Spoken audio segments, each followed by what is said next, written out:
amalnya.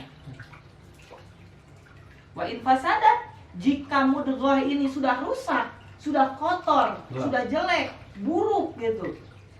Fasadal jasad kullu, maka buruklah seluruh jasad itu. Ala wahya al-qalbu. Ingat, daging itu adalah al-qalbu. Hanya jaga hati kita untuk senantiasa bersih. Ya, qalbun salim, hati yang selamat, selamat dari penyakit hati. Ya, penyakit hati kan banyak. Itu penyakit hati yang mengotori hati itu. Karena kalau kata Imam Al-Ghazali, hati kita itu bagaikan sebuah zujaj, bagaikan sebuah kaca, yang mana jika kaca itu penuh dengan debu, sinar cahaya Allah tidak akan pernah masuk. Kita tidak akan mampu menyerap cahaya dari Allah, rahmat Allah. Karena mantul, kembali lagi, kenapa? Karena banyak debu-debu di dalam kaca itu. Tetapi jika kaca itu bersih, ya, kemudian cahaya Allah masuk, akan masuk, gampang masuknya untuk menerima cahaya itu. Rumah kotor, penuh dengan debu, cahaya masuk gak ke rumah? Enggak. Balik lagi. Tapi jika rumahnya itu bersih, cahaya masuk. Itulah tamsil kata Imam Al-Ghazali. Kemudian yang selanjutnya adalah wayadun sakhi, dan tangan yang dermawan. Ya. Kalau ada manusia seperti ini manusia sudah mendekati insan kamil, manusia yang sempurna. Ya, musmah, hati bersih, wajah manis budi, lisan nafasi, hati nak jaga, tangannya baik, masya Allah. Pesan hiji, Pesan hiji, 5-10. Wa arba'un li ahli nar, dan akan ada 4 yang akan menjadi ahli neraka. Sebaliknya ini, wajhun abisun, wajah yang senantiasa bau, cemberut. Ya, kalau dalam Al-Quran, kamus abisun itu adalah yang mengerutkan muka, suka mengerutkan muka, bau baik, jutek, karena pernah senyum gitu, ya, lempang tuh punten-punten acan. Wajhun abisun banget, panggil batur ketara, boro-boro kasalam. Yang bagusnya ketika bertemu dengan orang lain, absus salam, tebarkan salam. Assalamualaikum, assalamualaikum, assalamualaikum. Bagusnya gitu. Ya, boro-boro assalamualaikum, are, panggil batur gibi. Ya, kalau senyum-senyum, minimal tidak ada. Minimal jika kita bertemu, walaupun tidak ada kata salam juga, ada body contact. Ya, nggak ada sapa kayak body contact, kurang senyum, itu juga udah ya pas sebenarnya. Lebih bagusnya bisa salam. Cuma body contact kontak mata panggil batur are kecuali lamun matana means jika tinggal itu yang menjadi problem teh. Kadang suka yang matanya min, hampura lain teu wau, lain urang jutek, urang mah panonna ieu geus rusak. Betul. Di kajauhan teh dekat tingali cenah kitu. Dari jauh. Sama sukanya. Oh si Iping. Padahal Ipingnya mah senyum. Kagungan teh senyum. Sabab dekat tingali. Walisanun fahisun, lisan yang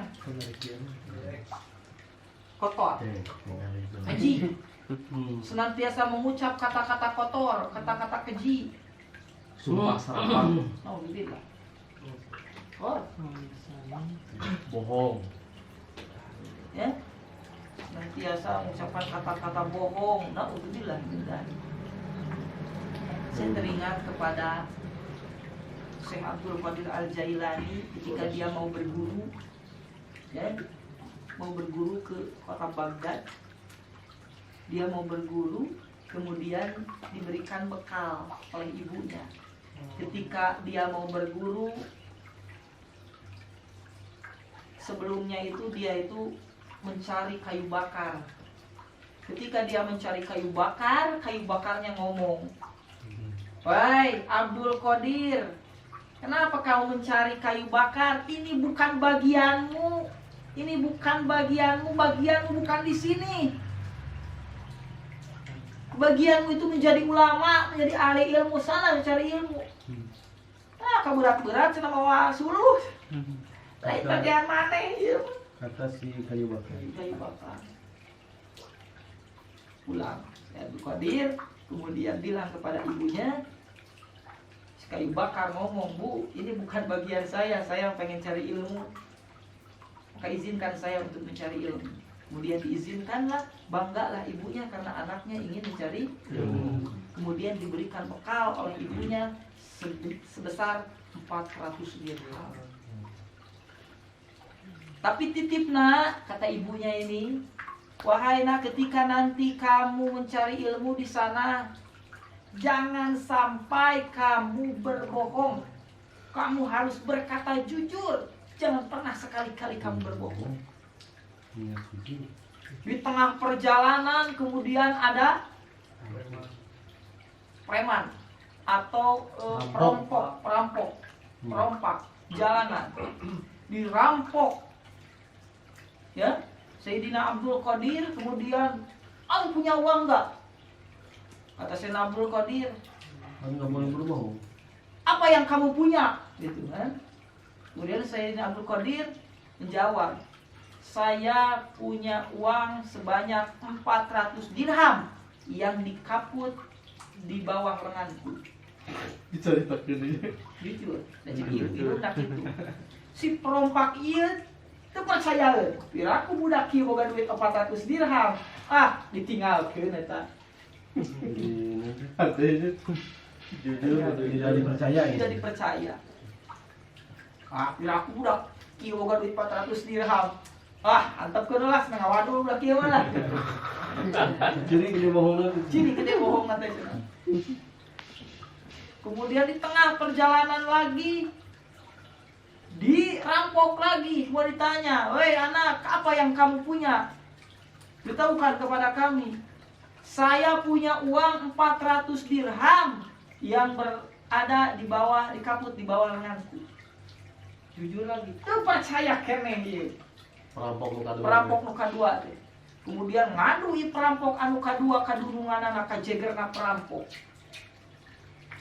"Wahai Tuan, itu ada anak kecil yang ngaku-ngaku punya uang 400 dirham. Ada saya itu anak kecil.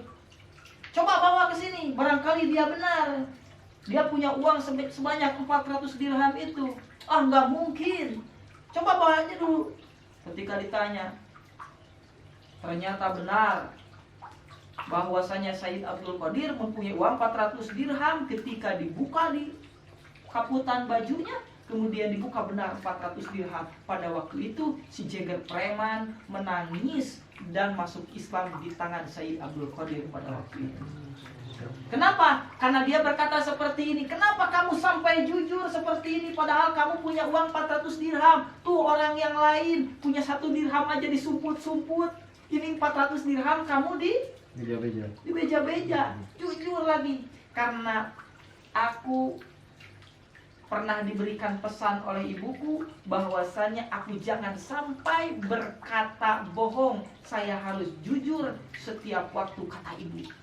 Kemudian dia sedih, menangis, air mata bercucuran, bergelimangan di dalam pipi si perompak itu. Dan dia berkata, "Sungguh engkau ini adalah anak yang hebat. Kenapa? Karena aku selama hidupku tidak pernah Jujur. tidak pernah menjaga diri dari maksiat dari Allah. Semua perintah Allah aku abaikan. Sedangkan kamu, perintah dari ibumu, engkau jaga terus. Masya Allah, ini kamu hebat." Kemudian dia masuk Islam. Dan uang-uang yang hasil dirampok, semuanya dibagikan. Kemudian si perampok ini bertaubat. Dibagikan kepada orang-orang yang pernah dirampoknya. Masya Allah, itu kehebatan jujur. Ya? Karena kejujuran itu yang paling hebat. Kata Sayyid Abdul Qadir, kenapa bisa sampai menjadi derajat wali? Dia berkata seperti itu.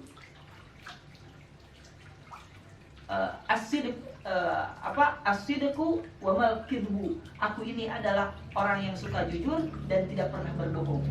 Jadi kejujuran dan menjauhi bohong, menyampaikan dia kepada derajat kemuliaan. Itu ya. Dalam orang jaga weh, kata orang tina jujur terus jaga, orang tong sina bohong gitunya, maka orang bakal dipikanya aku Allah. Saul hidup jaga. Tapi orang mah sekarang saya dikit sok aya. Ya, Kalau bohong lah orang. Jadi hese yang nepikan derajat wali itu ya. Orang mah Masya Allah. Yang sudah bagus? Yang 11 ya.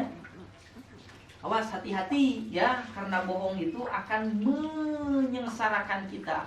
Hadis Rasulullah SAW mengatakan, ayyakum bisidqi, jagalah kamu dari berkata jujur. Inna sidqa yahdi ilal birri, bahwa sesungguhnya kejujuran itu akan mengantarkan kita, membimbing kita, mengarahkan kita kepada kebaikan.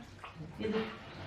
Wa innal birra yahdi ilal jannah, dan kebaikan itu akan membimbing kita ke arah surga. Sebaiknya wa innal kadhiba yahdi ilal fujur, kebohongan itu akan menghantarkan, membimbing kita kepada keburukan, dan keburukan itu wa innal fujur yahdi ilan nar, dan keburukan itu akan membimbing kita ke arah neraka.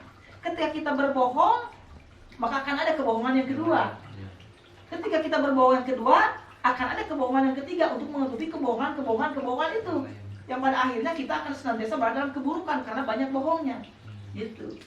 Dan ketika kita banyak bohongnya, ya dilena masuk dalam neraka. Masya Allah. Ya.